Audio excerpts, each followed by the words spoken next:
Before we get into today's show, let me tell you about the latest deal from Mike Lindell, MyPillow. Once again, the big box stores have canceled their orders simply because they don't agree with Mike Lindell's politics. They don't like it because he supports President Trump. Well, he's going to pass that savings on to you. No more middleman. And boy, does he have some great deals on the Giza Dream sheets and the Percal bed sheets. Listen to this. Giza Dream queen size, normally $139.98. Your wholesale price, $69.99 when you use promo code Joey. King size, only $79.99. The Percal queen size, normally $89.98. Your wholesale price, $29.98 when you use promo code Joey. Just call 1-800-893-4059 or go to MyPillow.com. Always use promo code Joey. Free shipping options available. This allotment's not going to last very long. When they're gone, they're gone.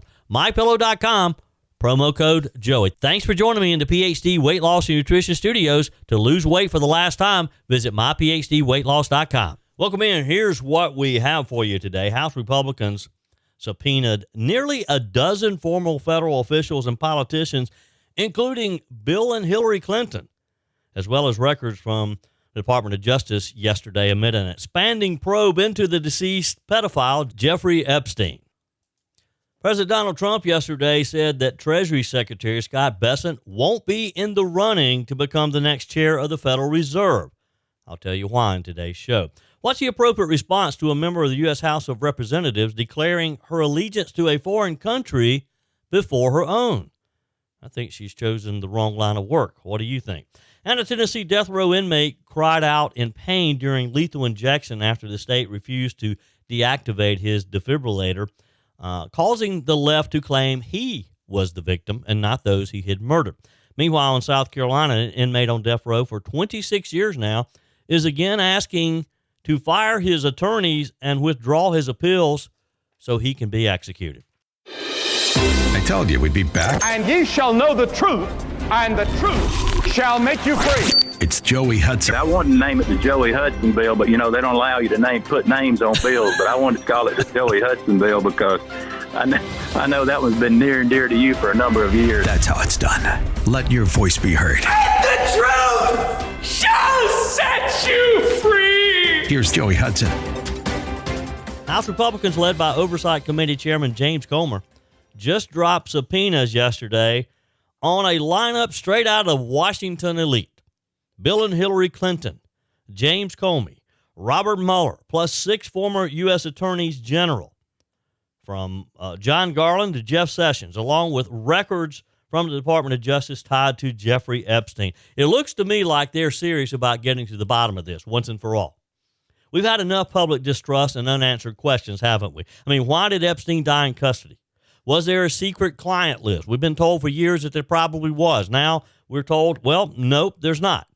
Was justice delayed or was it derailed? The DOJ memo that was released back in July supposedly did a systematic review and found no credible evidence of a client list or blackmail involving high-profile individuals. But guess what? The public's not buying it. A Quinnipiac poll found that over 60% of voters disapprove of how the administration handled the Epstein files, with just 17% approving. So Chairman Comer said enough's enough. He subpoenaed the DOJ to turn over the full, complete, unredacted Epstein files by August 19th. He also scheduled depositions in the coming weeks, starting with Bill Clinton on October 14th, Hillary Clinton on October the 9th. Other big names like Comey, Mueller, Barr, Holder, Lynch, Garland, Sessions, and Gonzalez are slated from mid-August through late September. The question is, are they going to show up? Or are we going to get into this long, drawn-out legal battle over their protections, over whether or not they do have to show up and testify? We'll see. So this is kind of interesting. Bill and Hillary Clinton goes from global power couple to defendants in a congressional subpoena. Not because of speculation, but due to documented connections, like Bill Clinton flying on Epstein's Lolita Express at least 26 times, and Hillary's ties to Maxwell Associated campaign staff. Comer noted they may have knowledge relevant to Epstein's trafficking network. We'll see. That's the whole question, or the whole idea of getting them in front of this House committee and sworn in. Want more irony? Even Democrats played a role here. Representative Scott Perry pushed the motion to subpoena the witnesses, and Representative Summer Lee, a Democrat from Pennsylvania, successfully voted for a motion demanding DOJ files. That bipartisan backing speaks volumes for where this may be headed. Now, some critics say Republicans are playing political theater. Subpoena everyone except Trump, pointing fingers while ignoring well-known past friendships with Epstein. Indeed, President Trump has been criticized, but no subpoena has been issued to him, not yet. Yet Republican Representative Thomas Massie and Democrat Ro Khanna are collecting signatures to force a discharge petition, pushing to bring a vote on releasing the files at pressure from both sides of the aisle. So here's the breakdown. Transparency and accountability is what everybody wants. If the public trust is shattered, we have to rebuild it. That means revealing every relevant detail. Apply the law equally. You don't get a pass because you're famous or you're wealthy. And this is about oversight, validating how DOJ and FBI handled the investigation and prosecution all these years. Former prosecutor Naima Rahmani told the New York Post he'd be surprised if Bill Clinton actually showed up. He could claim executive privilege, and Hillary could too. And that's what I'm concerned about. It's one thing to declare that you have issued a subpoena. It's another for the person, and especially Bill and Hillary Clinton, who think they're above the law. And hey, so far they have been. They've been allowed to be above the law. It's another to be able to enforce that subpoena. The DOJ also took a deposition from Ghislaine Maxwell in late July. Maxwell allegedly named about 100 people during the interview, though that appears under limited immunity.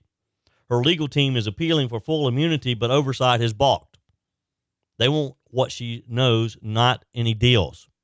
And look, I don't know that the American public would stand for a deal. Would you? Do you think it's more important to offer Ms. Maxwell immunity in exchange for her information, or just get it another way? People are furious. To paraphrase President Trump's response, if it's credible, release it. And yet until now, we've seen nothing except partisan talking points. For too long, this story has been handled behind closed doors, and the public, we want it out. We want it out in the sunshine. Now, Congress is asking, show us the documents. Let former officials testify. That's not a witch hunt. That's just applying the rule of law. And let me be clear, none of those subpoenaed have been accused of criminal wrongdoing, but the office they held oversees investigations. If Epstein had partnerships or protected allies, Congress must review each oversight decision. I mean, the old saying, justice delayed is justice denied, I think that applies here, doesn't it? It's kind of like the elite, Democrats and some Republicans, have thought, well, we're going to run the clock out here. The longer we wait, the longer we delay this, and I'm sure that'll be the strategy used by Bill and Hillary Clinton and some of the others. We'll delay this subpoena as long as we can. We'll challenge it. If the public suspects elites were protected, and we do, if we can't even see grand jury materials, if the Clintons refuse to testify, and if DOJ just delays things, then we're going to know that our system is rigged. Expect headlines, of course. Expect spinning. But I think we have to demand the records, and I think the House Oversight Committee is in that position now. Demand deposition transcripts. Demand accountability, because when crimes that impact over 1,000 victims and countless survivors get swept under the rug, we lose not only trust but our own moral foundation, don't we? This committee is going after everything. Files, and testimony under oath. Finally getting to the bottom of this. Now, this is not something you get your popcorn out for. It's not entertainment. This is simply oversight under law. And the names going into record books include former presidents, FBI directors, and top DOJ officials. But it's time that they do, right? It's time that we get to see the information, then we can decide. Because up until now, we've had to just listen to the excuses. We've had to try to interpret this on our own without having all the information. And it just really makes you suspicious, doesn't it? The whole thing is suspicious.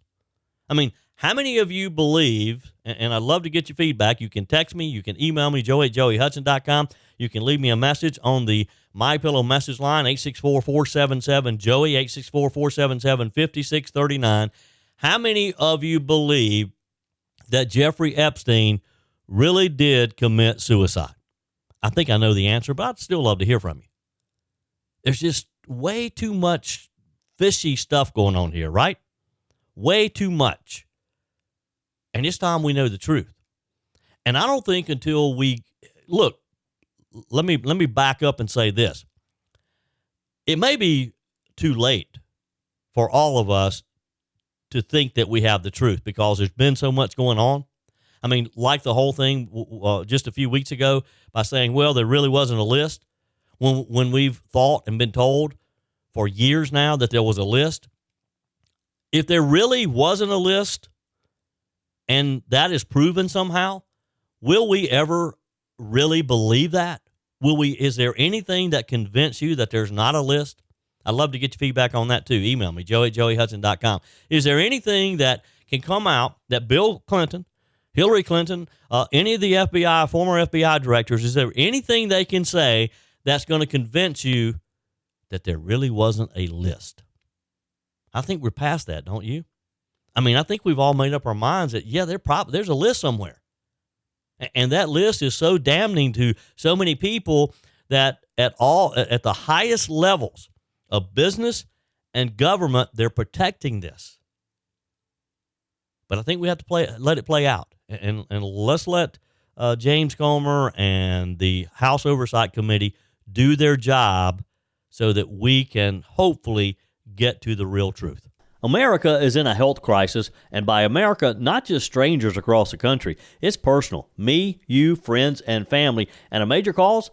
Excess weight. Joey Hudson here. The solution isn't expensive shots like Ozempic. It's learning how to eat and think about food differently, and that's what PhD Weight Loss does. Their clients lose up to a third of their body weight. No drugs, just real food, behavioral coaching, and proven science to turn your body into a fat-burning machine. Sure, you could spend up to $20,000 a year on injections that burn muscle, not fat, and come with risks like pancreatitis or bowel blockages, only to gain it all back. PhD helps your body naturally produce weight loss hormones like GLP-1s. No shortcuts, just results that last. Already on Ozempic? Dr. Ashley Lucas and her team will help you safely transition off and keep losing weight. Let's make America healthy again. Call 864-644-1900. That's 864-644-1900 or visit myphdweightloss.com. Continuing today's show, if you've been paying attention, and I know you have, the fight over the Federal Reserve just took another turn. And yes, it involves President Trump, Jerome Powell, and a guy who's quickly becoming probably one of the most influential economic minds in the country. From Charleston, South Carolina, or was, he's since moved, Treasury Secretary Scott Bessent. So here's what's taking place here.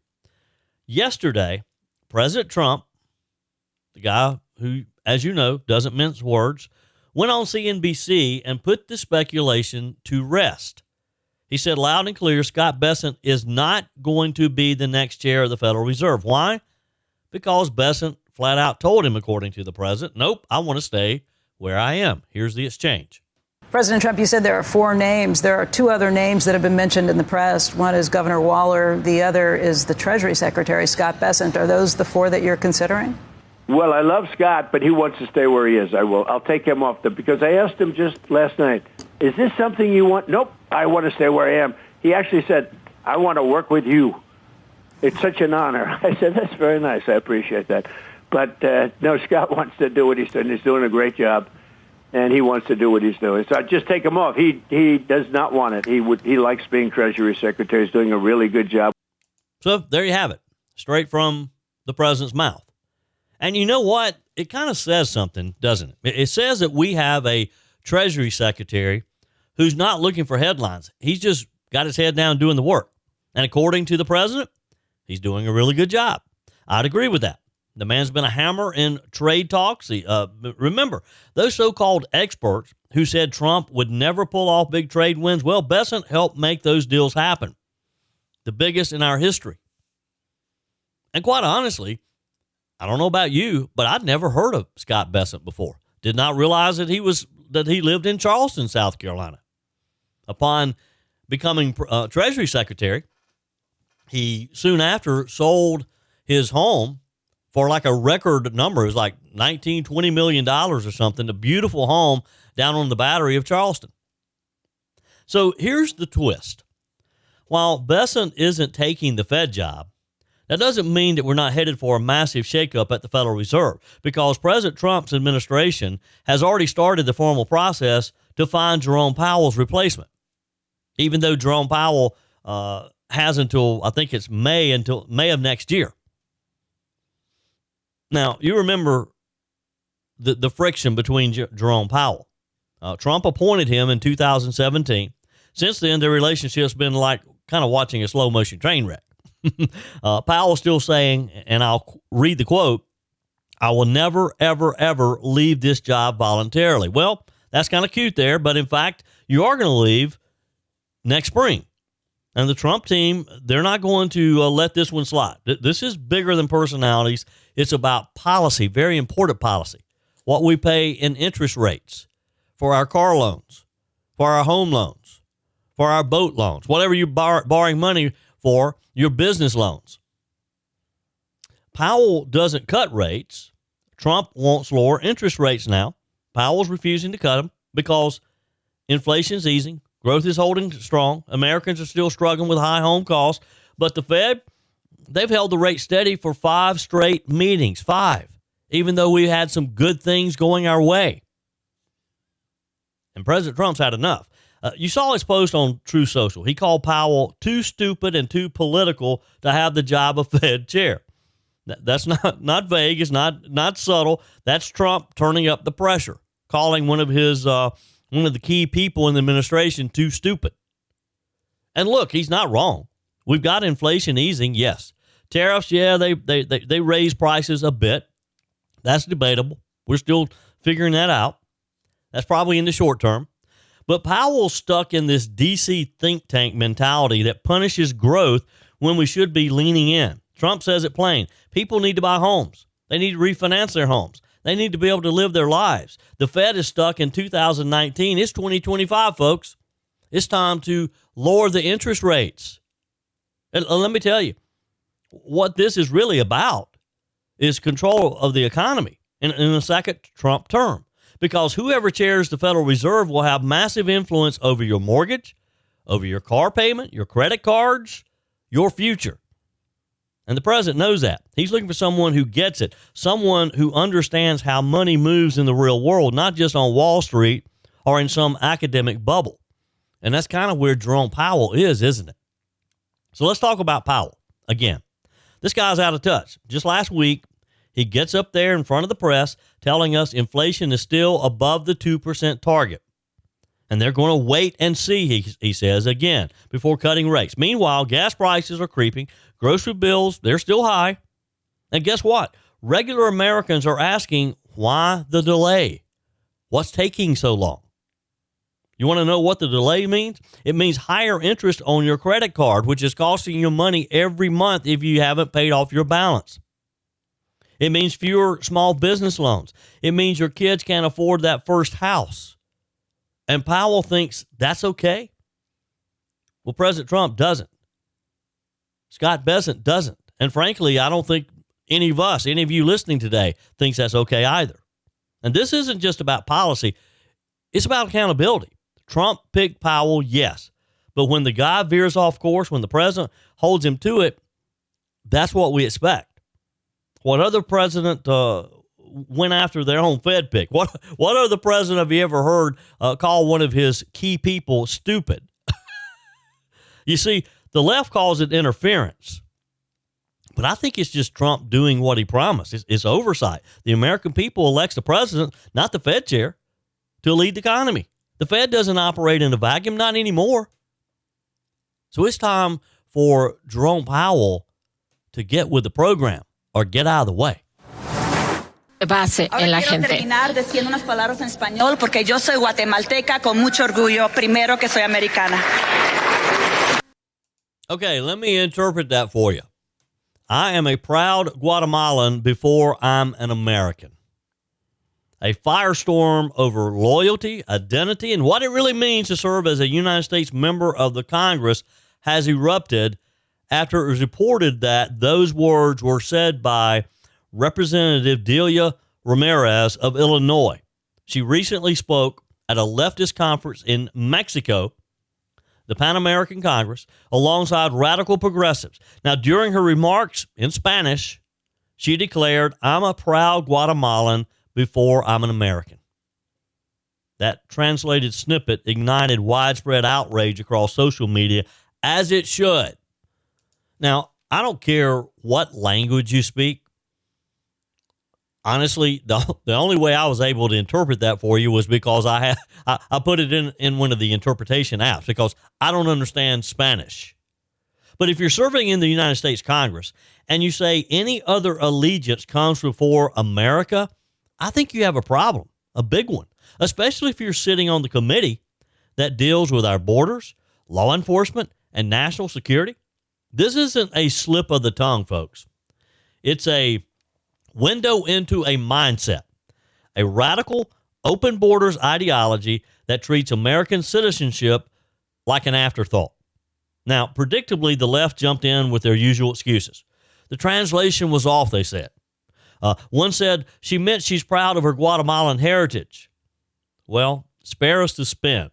If a Republican stood up in Germany and said, "I'm a proud German before I'm an American," the media would have that person tarred and feathered before lunch. But Ms. Ramirez, she gets a fact check and a round of applause from the same crowd that treats patriotism like it's a dirty word. Let's get something straight here. America is not a side gig, and especially if you're a member of the U.S. House of Representatives. You don't get to run around prioritizing foreign identities while cashing your congressional paycheck from the U.S. taxpayer. And let's talk about that taxpayer. You, listening right now, are working hard, paying your taxes, obeying the law, raising your family in a country built on sacrifice and unity, and yet we have a congresswoman saying that she puts Guatemala first at a time when our southern border, we're having to fight to keep it from being flooded again with illegal crossings, fentanyl pouring in, and ICE is understaffed and overworked, although the big, beautiful bill is about to fix that. Meanwhile, guess what? Ms. Ramirez is married to a man who's in the U.S.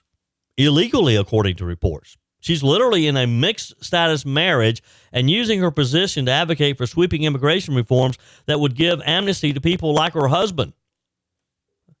Now, when patriots called her out, what did she do?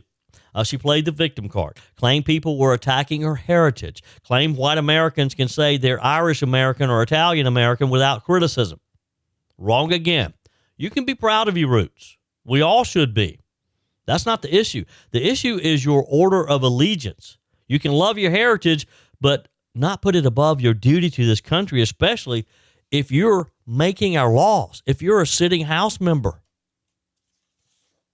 And the American people, I think they're fed up with it. They know it. Look at the backlash.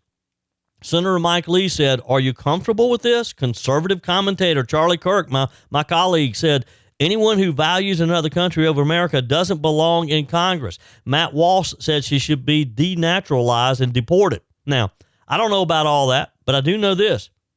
You don't get to rewrite the Constitution on the fly because you're offended by loyalty. Even the Department of Homeland Security quoted Theodore Roosevelt, "There's no room in this country for hyphenated Americanism. Our allegiance must be purely to the United States." Look, Roosevelt had it right. You want to serve this country? Fine. You want to lead? That's good. Great, actually. But you better believe in one flag, one constitution, one nation under God, no exceptions. Now, let's expose the double standard here. Ramirez says that she's attacked because she's Latina. Nonsense. Her race and her roots have nothing to do with this. It's her words and her priorities. If a white member of Congress said, "I'm a proud Russian before I'm an American," CNN would be screaming about treason. But Delia Ramirez, crickets. They don't want to talk about it. This isn't about identity. Again, it's about loyalty to a country that's been very good to her. I mean, let's just put this in plain English. You can love your culture, your parents' heritage, your traditions, but you serve America first. If you're in Congress, that loyalty better be crystal clear in word and in deed. If you publicly say your allegiance lies elsewhere, you should be disqualified from shaping American law. I think it's just that simple. It really is. And folks, this isn't isolated. This is a part of a broader movement on the left. They're pushing identity politics so hard they've forgotten that citizenship actually means something. That oath of office is not symbolic. It's a promise to uphold and defend this country, the country we live in and the country we should all love, not to celebrate some transnational dream where borders are optional and laws don't matter. That's why this story matters. It's not about speech. It's about what kind of country we want to be and what kind of country we want to defend. Do we want a Congress full of people more loyal to their cultural tribes and the Constitution? Or do we want leaders who are proud to be American, first, foremost, and always, no questions asked, end of sentence, period? I mean, that's the real question. So what should happen? You tell me. Love to get your feedback. Text me, email me, joey@joeyhudson.com. You can leave me a message on the MyPillow message line, 864-477-JOEY, 864-477-5639. What, if anything, should happen to Ms. Ramirez? I say at very minimum, she should be removed from the Homeland Security Committee. The Speaker should do that. He could do that. You can't manage our border if you don't put America first. And yes, voters in Illinois' 3rd District need to ask themselves this as well. Do you want someone writing immigration law who puts foreign allegiance ahead of national duty and national security? And Congress, I think it should reintroduce loyalty oaths and put some teeth in them, be able to enforce them. Not some checkbox, but a real test of allegiance, because, folks, if we don't demand clarity and loyalty now, we'll lose the meaning of citizenship altogether. It just really irks me. It really makes me angry to think that she cashes a check from us. We write our country writes her a check for serving in the U.S. House of Representatives, and this is how she feels about our country. This is how she acts. She goes to another country and talks about her loyalty to that other country. You can't serve two flags at once. Ms. Ramirez, she made her choice. The question is whether America will finally say, no more, we're not electing global ambassadors, we're electing U.S. citizens, Americans who are proud to be Americans and who want to proudly serve in the U.S. House of Representatives and do what's best for all Americans. And that's a very simple thing. It's a very simple question. It's not a right to serve in the U.S. House. It's a privilege that the people of the 3rd Congressional District in Illinois gave her. I hope she has someone challenging her in 2026. I hope she gets to be answer to the voters next year, and this question can really be answered. The people of the 3rd Congressional District can say, hey, look, we love our country. Yes, it has some warts. There are things we don't like about it, but overall, we're proud of it, and we're not going to go to some other country, and we're certainly not going to continue to vote for someone who goes to another country and trashes this country that we call home. You can't say, I'm an American first, with a stutter. If you can't be very proud of the fact that you're American first, you're in the wrong job if you serve in the U.S. House of Representatives. You agree? Text, email, joey@joeyhudson.com. Your comments are welcome on the Furman Ford text line, 864-477-JOEY. That's 864-477-5639. Emails always welcome, joey@joeyhudson.com. Speaking of the Furman Ford text line, it's never been more important to support locally run businesses owned by people who actually live here in the upstate. Let me take a minute to talk with you about our friends at Furman Ford. If you're looking for a new vehicle, maybe a great pre-owned vehicle, one you can trust, or maybe you're looking to order that special vehicle. Either way, if you want a new one, a brand new one, or a pre-owned that you can trust, the folks at Furman Ford, they're there to help you. Their name is on the sign because their name is on the line, because every single transaction is important to them. Jim Furman, Matthew Furman. They do business the right way. When you stop by, when you give them a call, or maybe when you just send them a quick email, you're always going to have access to a member of the Furman Ford family. And by the way, they also offer great service, and you're not going to have to wait weeks and weeks to get it done. And you do not have had to purchase your vehicle at Furman Ford. Doesn't even have to be a Ford. They service all makes and models. Visit my friends at Furman Ford online at furmanford.com, furmanford.com. Byron Black was a death row inmate in Tennessee. He was executed yesterday morning for one of the most horrific crimes you can imagine. The cold-blooded murder of his girlfriend, Angela Clay, and her two young daughters, LaToya, age 9 at the time, and Lakeisha, just 6 years old. He shot them in their own home in a fit of jealous rage back in 1988. So let me stop right there. 37 years ago, that's how long it took for justice to finally catch up to this man. 37 years of appeals, lawyers, taxpayer money, and court dates while the victim's family waited for closure. And yet, when the time finally came, Black moaned during the lethal injection, saying, "Oh, it's hurting so badly," according to witnesses who were there. Why? Because the state did not deactivate his defibrillator before administering the drug phenobarbital. His lawyer argued the device might continue to shock his heart during the process. A judge even agreed, but the state Supreme Court reversed it. Now, some in the media have begun framing this as a tragedy, like he was the victim. Now, let's not lose our place here. He wasn't in that gurney for stealing a loaf of bread. He was executed for slaughtering a mother and two innocent children, shot them in their home, and for what? Because he was jealous. Now, that's not just evil, that's depraved. That's exactly the kind of case where the death penalty is not only justified, but it's necessary. Now, his spiritual advisor was there yesterday, singing and praying over him, which is a good thing. I'm thankful for that. But what about his victims?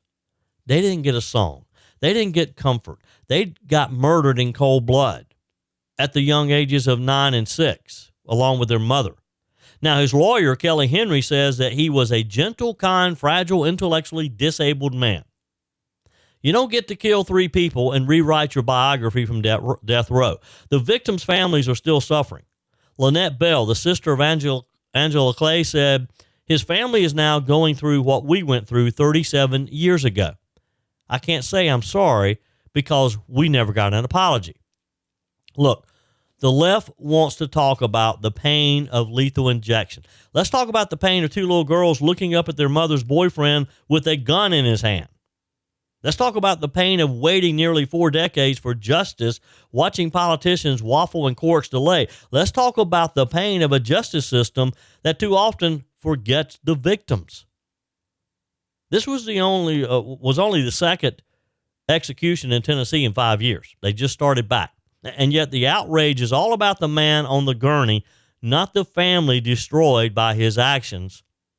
Now, to be fair, should the state deactivate the defibrillators before lethal injection? I don't know, maybe.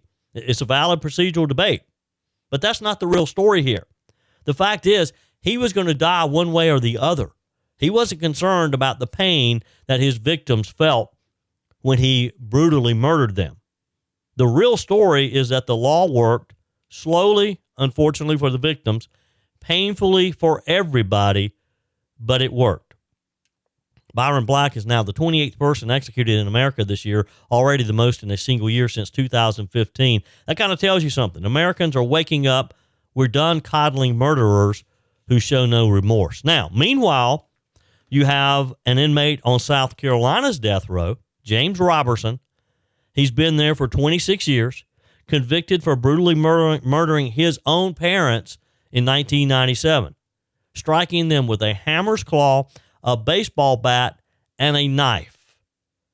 Apparently over a $2.2 million inheritance he was set to receive. Now, Mr. Robertson is asking the state to let him drop all appeals. He wants to fire his attorney and go ahead and allow his execution to proceed swiftly without any further delay. That's right. He wants to waive his appeals, effectively speeding up the process that's taken over 2 decades now. At a federal hearing yesterday in Charleston, Robertson's attorneys debated whether and how he should personally appear before a judge to explain why he chose to withdraw his appeals. Robertson previously sent a letter saying he had asked his attorney to comply, but was refused on ethical grounds. She wouldn't help him end his appeals and faced a moral conflict. Federal Magistrate Judge Mary Gordon Baker ruled that Robertson needs a mental health evaluation before any decision can be made. So she ordered both sides to agree that within 10 days, on an independent psychologist or psychiatrist to assess his competency to make the decision. The legal question is critical. Does Robertson knowingly and voluntarily waive his right to appeals?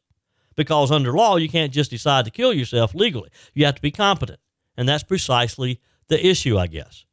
Robertson's team, led by attorney Emily Pavla of Justice 360, argues that Robertson is suffering from depression, largely fueled by recent executions of fellow inmates he once knew, she says. Robertson has bipolar disorder, ADHD, dementia, kidney failure, back pain, and chronic skin problems. He's been off his medication for 3 years, and his depression deepens without it. Now, just think about that for a minute. This attorney is arguing that he's depressed, and so he shouldn't make this decision on his own. Now, if you'd been sitting in prison since 1997, thinking about murdering your own parents, I think you're going to be a little depressed. Don't you? I mean, being on death row by itself would make you depressed. Is that any reason to not be able to make the decision to go through with your execution, to put you out of your misery? His attorney said when his mental health was stabilized, Robertson consistently reversed his position, deciding at times to go forward with appeals after initially trying to drop them. She says that raises legitimate doubt if this is a rational, voluntary decision or the despair of someone mentally unwell. Meanwhile, the state contends that Mr. Robertson was found competent decades ago when he was sentenced to death, that he clearly understands the consequences, and that further appeals will be futile and punitive to victims' families. They say his choice should stand. And they're right.